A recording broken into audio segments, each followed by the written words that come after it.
I kind of got separated from my buddy Janess. She was like, 6 blocks, as we say in America, ahead of me in a very, very busy market area.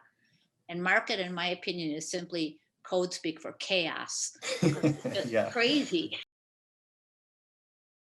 My name is Kathy Herson. I'm based in Milwaukee, Wisconsin, in the United States. I've been here since 1981. My introduction to TDA was Orient Express, Paris to Istanbul, when it was more camping intermixed with some pensions or small hotels. And then I did the Odyssey from Athens to Amsterdam, which was a hard ride for me because where I live is very flat. I live 2 blocks into Yeah. Michigan.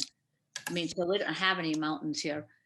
And then India, the Odyssey, sorry, was in 2017, and then I did India in 2019, and it was crazy, wild, and wonderful. It was Awesome. just an eye opener for a Westerner, total eye opener. Yeah, really different experience, isn't it? Even if though it's still a bike trip, it's a vastly different experience. I've been on both of those trips, so I can relate, I think. It was the best experience. We have many doctors in Milwaukee who trained in India, and they can't believe that I did an India bike trip. But looking at everything I saw and did, I don't think I could have done that in a car or on a tour bus or something. It was an incredible experience. Yeah. Yeah, and I also I actually scouted the original tour we did in India, and we were a bit overwhelmed when we first got there because, at first you just see the big roads and all the what feels like chaos, but there are a lot of little hidden away side roads as you found out, and they're still busy, but you also learn to kind of find the rhythm of it, right? And you start to understand how the traffic works there, so that helped for sure. Well, I think the people in India know the rhythm. And just a quick example, like on day 3, I kind of got separated from my buddy Janess. She was like, 6 blocks, as we say in America, ahead of me in a very, very busy market area. And market, in my opinion, is simply code speak for chaos because it's just Yeah. crazy. Everybody's Pretty coming into much. this little street, but it's not a little street, it's a big road. But this man from India was on a scooter, as half the country is, and he could clearly see I was trying to get near that other Western looking woman. So he tapped me on the shoulder, weaved through this total chaos, and put me right next to my buddy Janess. Very And and nice. and people they just pay attention. I think they're more aware when they drive. Yeah. Yeah, that's a good point. Like I noticed that here, like we have such wide lanes and generally speaking, lower traffic volumes, but yeah, it makes us less aware, and we don't have to squeeze between tight spaces, so we don't learn how to, right? Yeah. It was remarkable, and it made me just appreciate the wonderful kindness of people. And it's a very poor country compared to my country, and it made me. I've been very blessed. I was raised in a poor family, got a good education, have done well, but it really kind of regrounded me to how blessed I was. Yeah. No, I completely agree. Um, Kathy, I wanted to ask you a bit about what your profession is and talk a little bit about COVID, and then completely move past that because we all talk so much about COVID these days. But I also do appreciate, I'm kind of curious to hear from your perspective a bit about the current state of things in the US. So if you don't mind just telling us what your profession is and what the situation is these days in your Sure. area. So I'm an emergency medicine physician. I have been for 31 years since I finished my training. I've worked at the same hospital for 31 years. I'm retiring next year. Um, COVID probably has been the most difficult clinical situation of my career. Last year was absolutely overwhelming. Our hospital in Milwaukee had more COVID patients than any other hospital in Milwaukee. Very, very, very sick people, crazy sick people. And then we got a bit of a breather, and then COVID is coming back. And Americans are very political people, and they have very strong views on vaccinations, not vaccinations. They have very, very strong views. But COVID is back, and we're seeing a lot of sick people with COVID again, and to a person, they are unvaccinated. Right. I don't think it's going to be as bad as it was last year because we know more about what we're doing. When COVID roared in, we didn't know anything. It was the weirdest disease. Mm-hmm. People would have horrible numbers, Shawnee, but be talking to me. And usually people with horrible oxygen numbers or horrible vital signs, they're comatose or something. And we'd look at these people like, how can you even be alive? Your numbers are so bad. Wow. Lots of them died. There's a lot of Americans aren't in very good health as a country. Many people with weight issues, heart issues, respiratory issues, many of them died from COVID. So it was really, really rugged. It was totally rugged. I almost cried when I got my first vaccine, and I'm not Yeah. very emotional, but I kind of felt like now I stand a chance. I have a vaccine. I have something other than my PPE gear and my mask and my shield and all this stuff. It Yeah. was No, I have so much respect for what you've done. And I know here in Canada, I'm sure it's no different in the US, that there's been, statistics showing that there's a high burnout rate, a lot of mental health issues with healthcare workers. And, I just wish you well. And I hope that you're finding a way to balance it, to still have time that you don't think about these things. Well, thank you for your kind words. And I do okay, Shani, because I love what I do. I'm kind of a science person, but I really like people. So medicine was a great combination for me. Hmm. I love what I do. I take care of all sorts of people in the ER because it's a very varied field. Every single day I meet fun people. So it's good. I get a lot of positive strokes at work. Yeah. COVID, COVID was tough, but maybe it won't be as tough this go around. Yeah, let's really hope for that. And I think I'll leave it there. Let's move on to more future Fun future stuff. thinking, fun stuff about cycling tours and things like that. So you did a really nice thing for us. I think it was maybe last summer. We had put a call out to get people's stories and get people's tales from their past trips. And you told a brief but really nice story about you and cycling with your nephew Bennett on Uh-huh. the Orient Express. So it doesn't have to be that story, but did you want to just relate a bit about the experience of you and traveling with your nephew? Well, I have 12 nieces and nephews, and a couple of them are big cyclists. Bennett's a very strong cyclist. He's very strong. He's 25. We had done probably 3 or 4 1 week trips with him, and I wanted to do something really special, and I wanted to do a TDA trip to try it. So I invited Ben, and he jumped on it. It was life changing for him. Like we just came back from 2 weeks of cycling and hiking in the United States portion of Lake Superior because you can't go into Canada yet. But it's funny how the trip will just come up. Remember that time in Bulgaria? Remember this and that. Remember Romania? It was just a wonderful, wonderful experience. And I'll have to say, in all honesty, Bennett was 19 then. He struggled a little bit, not physically, but because the typical client in TDA is a little older. Hmm. He kind of felt like, well, I don't have a career. I'm not retired. I don't have a bunch of money, this type of thing. But the guides were so wonderful to him. The guides made his trip. And, Oscar was there, Vilma, Peter, and I'm going to forget his name. How could I? Gergo. Gergo. I was going Hmm. to say it starts with a G from Hungary, but I always said Yes. his name wrong the whole trip. Gergo. And they made his trip. And I think part of it was their age was closer to his, and Hmm. he kind of resonated more with them. Um, and he's just a great kid. He knows how to travel. He's Yeah. polite. He's a please and thank you kid. He's not a kid. He's a man, but he was a bit of a kid then.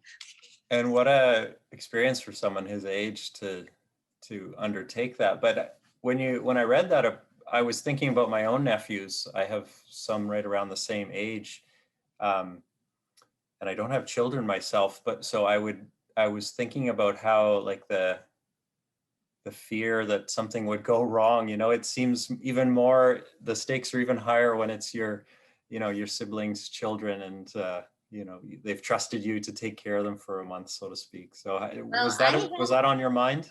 yeah, that was Shani because you know what? If he didn't cycle all that much with me because he's so much stronger. He Hmm. cycled with a lot of the men cyclists who were super kind to him. But you think, well, what if he has a bad accident? What if he gets hit by a car? What if he? Garrigo said to me one day when we were coming down the mountains in Romania, Ben had on a sleeveless jersey, and it was so cold he had his left hand tucked into his jersey, and he was riding one-handed. Erica said to me, "You need to tell your nephew to get his hands on his handlebars. He's going to get hurt." And I'm thinking, "Oh my God, what would I say to his mother if he got hurt?"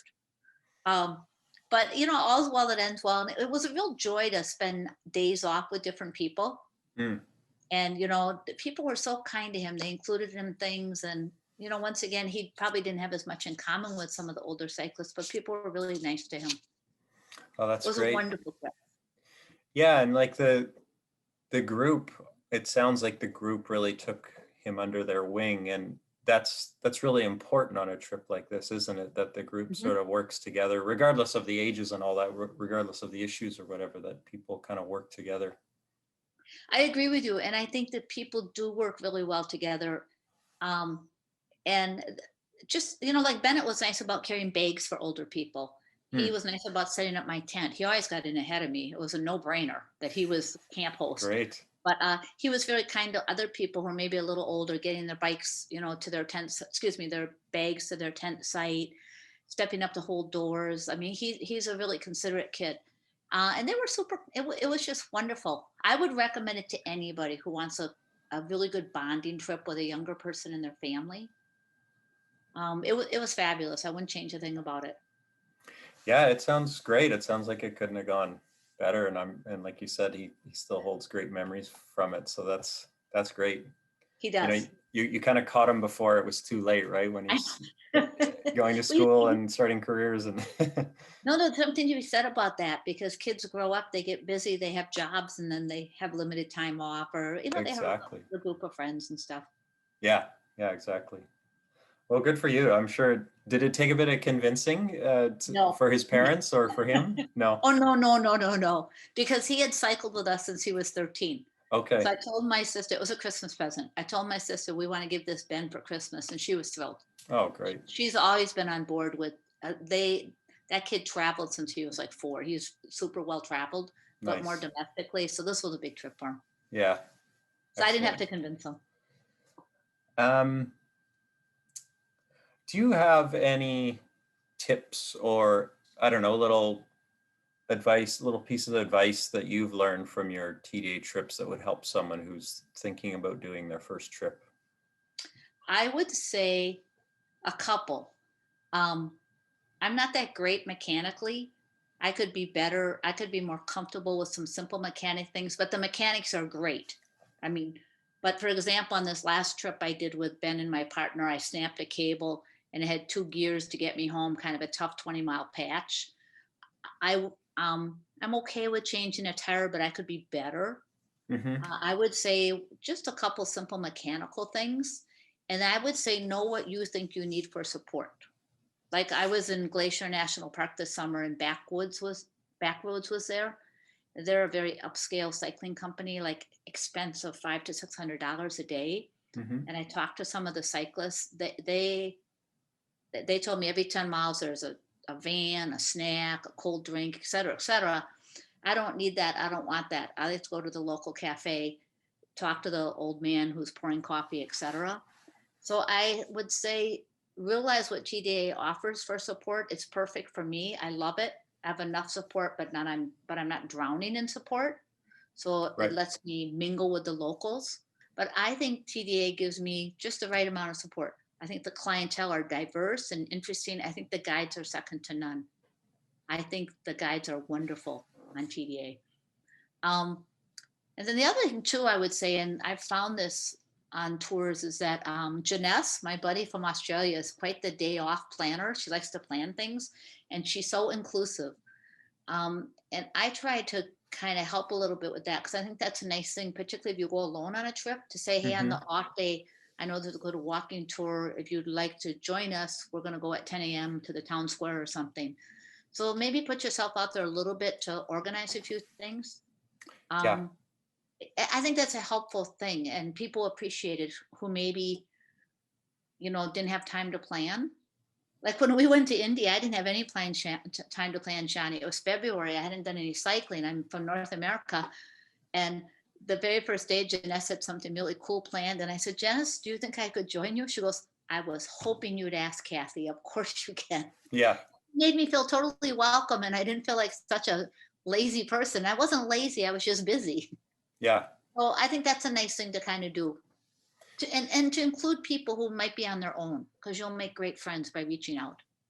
Yeah, I totally agree. I think it is a group tour, and you should take advantage of the group, and people want to do things together, so people shouldn't be shy to ask to join them on a rest day or whatever. It's always a great way, because we are like, even just on the tour, let alone before the tour, you spend a lot of time on the bike, so you don't have a ton of time to plan things for the rest days. So when you work together on it, you can figure out where you're going to meet for dinner, and what sites you Mhm. want to see. So yeah, good advice. Let me ask you a question. Do you have a Yeah. favorite TDA trip?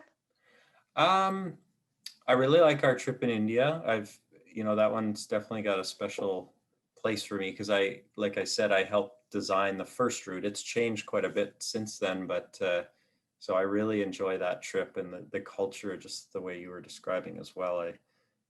I love that. Our trip through Africa, the Cairo to Cape Town trip, is our longest running one, and definitely is another one that I really appreciate. I like all the trips where you're kind of going to a place with an almost an opposite culture, where things are all different and uncomfortable. Hmm. To me, that's kind of the point of travel. I wouldn't, I'm not putting anything against our trips in Europe. I love those too, and the cycling is beautiful. But the ones that stand out the most for me are those ones where, like, going through India or Ethiopia or Romania, for example. Like, these are wonderful places that just shock me all the time, because things are happening that I don't fully understand, and I don't understand the language, and you have to sort of be resourceful, and you have to be flexible, I think, is an important thing Hmm. too. Yeah. You have to be flexible when you travel. Yeah, You absolutely. have to be. And I agree with you. Americans, I think, have a love affair with Europe because many of us came from Europe. Hmm. Um, I'm fascinated by Eastern Europe because it's still so different. Yeah, Um, me too. but I do think the European trips are easier. You Hmm. know there will be running water. You'll know there'll be potable water, and the other trips make you kind of expand your horizons a little bit. Yeah, and I think there's been lots of people like yourself who, I guess your first trip with us was in Europe, and then you sort of branched out Uh-huh. further. Yeah, so it's a great way to do it, because you get used to the cycling and the like lifestyle of it, and then you can deal with the sort of added stress of like new cultures, new foods, and that sort of thing. So Uh-huh. yeah, it's a good way to do it. And Kathy, you said, are you retiring next year? Is that the Yep. plan? Is that what you said? That's the Yeah. plan. I'll be 67 in December, and I will have worked 32 years plus medical school residency. It's been kind of a haul. Yeah. I wouldn't change it for the world. It's been a wonderful career. I've had a great job, nice hospital system. I wouldn't change it for the world. But one of my work partners is 70, who just retired. She hit the nail on the head, Shanny. She said the cognitive load, or just the intellectual mentation that it takes to stay abreast in medicine, it's almost overwhelming. Oof, Because, I can imagine. well, emergency medicine is almost like ICU medicine in America, because we're such a subspecialized country for medicine. And it's difficult. You have to keep up on pediatrics, geriatrics, infectious disease, multiple trauma, Yeah. pandemics. It's difficult, and I'm capable of doing it, but I want to do other things with my neurons. We have a camping van. I love to camp. I mean, I think I love to hike. I love nature. Um, I would do anything to read 5 hours a day because I love to read. I'm not going to lack for things to do. I know it. Yeah, I sounds don't like think you're gonna keep I'll busy go for ahead. sure. Well, I'll tell you a little secret. My family couldn't believe this. I told them I'm never going to read another word of medicine when I retire, except what I read in the Tuesday New York Times science section, because I love medicine, but when I'm done, I'm done. Yeah. It's been a really, really good career. And I have friends who kind of still want to be doctors after they retire. It doesn't work. It's a profession you have to put to rest and move on. When I'm done, I'm done, not in a malignant way. I'm just going to carve out that time for other things. Yeah, it's probably good you have it really clear in your mind then, and it won't be a painful thing. Hopefully, you'll just transition quite quickly, hopefully, to your cycle touring career. I'm going to. It's not going to be one bit painful. It's not one bit. In fact, it's like, okay, I almost kind of feel like it's time. So that's been Mhm. kind of a blessing. It's like I kind of feel like, yeah, it's been a great run, but I'm ready to kind of pass the baton and move on. The Yeah. other thing that I'd like to say about TDA is that you really, I've been blessed my whole life with good friends and good family and good people, but you really feel like you make solid friendships on this trip. And India lasts 6 to 7 weeks, but you come home with a sense of these people are my friends and they were really fun, and it'll be fun to hear what they're doing next year and whatnot. It's a different type of thing, maybe almost like how military people feel, like Mm. when they're in close quarters and tough experiences together. I don't know. I wasn't in the military, but you make these incredible friendships. Yeah. I've sort of drawn that comparison to the military as well. Like sometimes for us as staff, like where it's sort of full on for a period of time and then you go back to your normal life. And obviously it's nothing like being in the military. There's not the same level of risk, but it does feel like there's a similarity in that intensity of the experience for a period of time, right? Yeah, I think Yeah. you're right. Yeah. They're Yeah. great. I can't say enough about them. I really, it's been a wonderful experience for me. And I really, like I said, I feel like I still have another, 6 to 7 years of tougher riding in me, longer trips in me. So I'm sure I'll see more of TDA. Yeah, I'm sure you will. And through the pandemic, your name has popped up several times. You've commented on videos and blogs and stuff like that. So, you know, I imagine on tour, you're one of these great people that really brings a positive spirit to the tours, which is so crucial. Like you need a few of those people to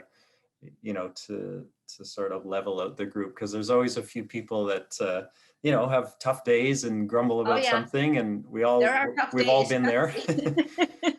But I'll tell you a quick tough day story. With Garrigo, we were coming down the mountain pass in Romania, and the weather was god awful. It was cold, a freezing rain. It was horrible, horrible, horrible, horrible. And within like a mile, I took a bad fall because my brakes failed me. And Peter and Ruth, they now live in Scotland, but they were from Canada at that time, from Toronto. Um, but I understand they've moved to Scotland. Were right behind me, and they like picked me up and shook me off, and my bike was kind of bent looking. And Garrigo came up and helped me, and then I got back on my bike. But then and Garrigo was riding with me within like a quarter of a mile. I said, Garrigo, I just feel like my brakes are going to fail me. That I was scared. So he mhm, goes, pull over, pull over, pull over. So we pull over, and there, how it is in Eastern Europe. There's these people selling stuff on the mountain passes. They're selling mhm, honey, beer, they're selling stuff. And so we pull over underneath this tarp, and there's an old man there who takes out a bottle of water.